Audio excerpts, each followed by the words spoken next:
So last week we started reading the book of Judges all over again. And I've been wondering what your experience was like and how it compared to the first time reading it through.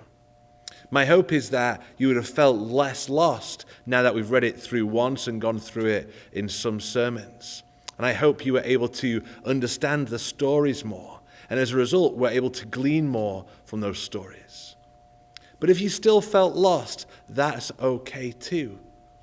This is a new way of doing a book of the Bible in our grow groups. And so there's going to be some people who get lost, and that's okay. So please don't feel discouraged if you still feel lost, or please don't feel discouraged if you think your grow group is getting it quicker than you are. No one is judging you. No one is thinking less of you. We're all on this journey together. And remember, our goal in reading the book of Judges this way is not to get every detail of the story, nor to get every character nailed down in the right order.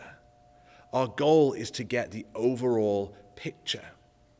As we've been sharing, the author of the book of Judges collated these stories in a very deliberate and very structured way to give us the overall picture of the downward decline of the nation of Israel as they decide to reject the ways of their God and take up the ways of the Canaanites they were living among. And so before you read today, I want to give you a brief overview of the story of Abimelech and then give you some thoughts on discussions. The first chapter we're going to read today is Judges chapter 9, where we see the story of Abimelech. And we received feedback from groups the first time round that this was one of the most misunderstood chapters, the one that people struggled to understand the most. And there's a few reasons why. Firstly, this is an unfamiliar story. It's definitely not one that's included in most kids' Bibles. Secondly, it's a long story. This is by far the longest chapter in the book of Judges, and it feels like it goes on and on.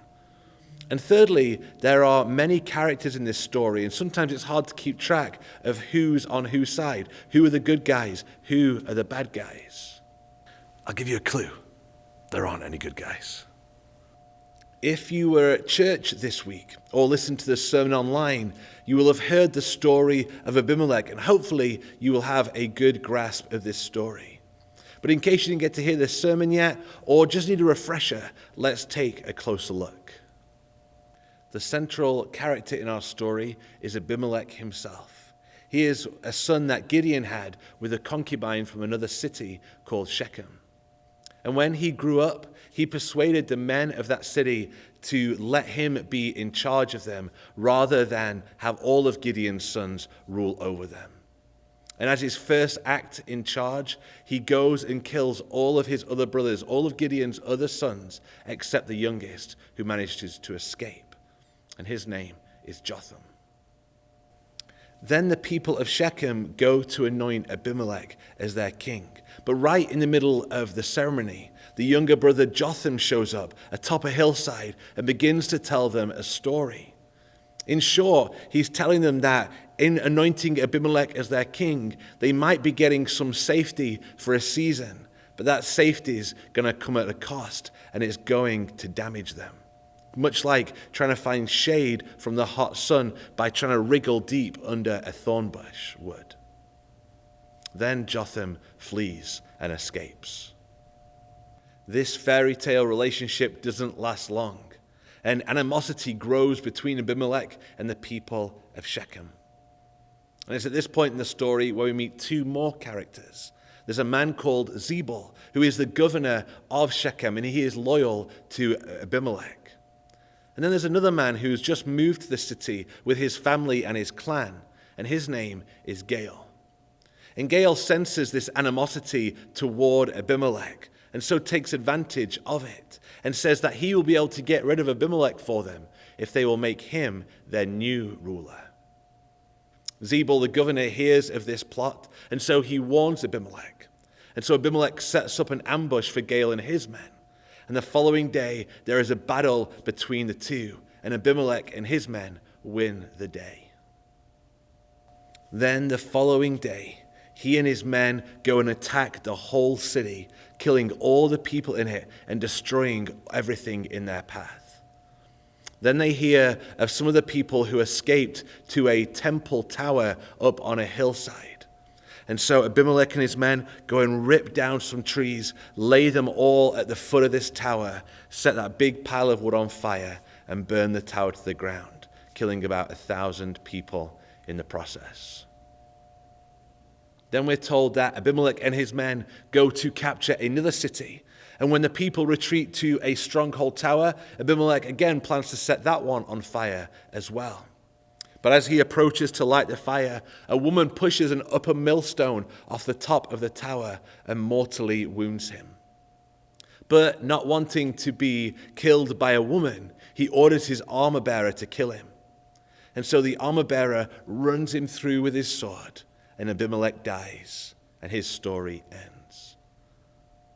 This is another sad story in the book of Judges, and shows just how bad people can be when they don't follow the ways of the Lord. And then after reading Abimelech's story, you're going to be reading today the stories of Jephthah and Samson. So things aren't going to get any better. But use those feelings to fuel your discussion. I know that having no questions in our grow groups can feel strange, but it's a great opportunity for open discussion, getting to share what sticks out most to you and being able to wrestle with those things and those thoughts and those feelings.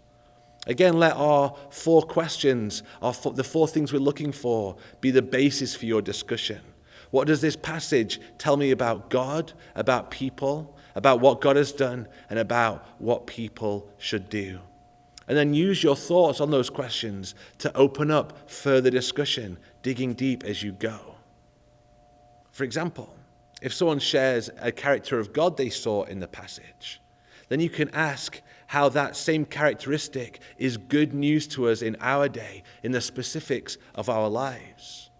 Or if someone shares a character trait of people from one of these stories, you can ask, what is the heart issue at the core of that person's behavior? And how do we wrestle with that same heart issue today? I encourage you, don't settle for surface answers. Dig deeper.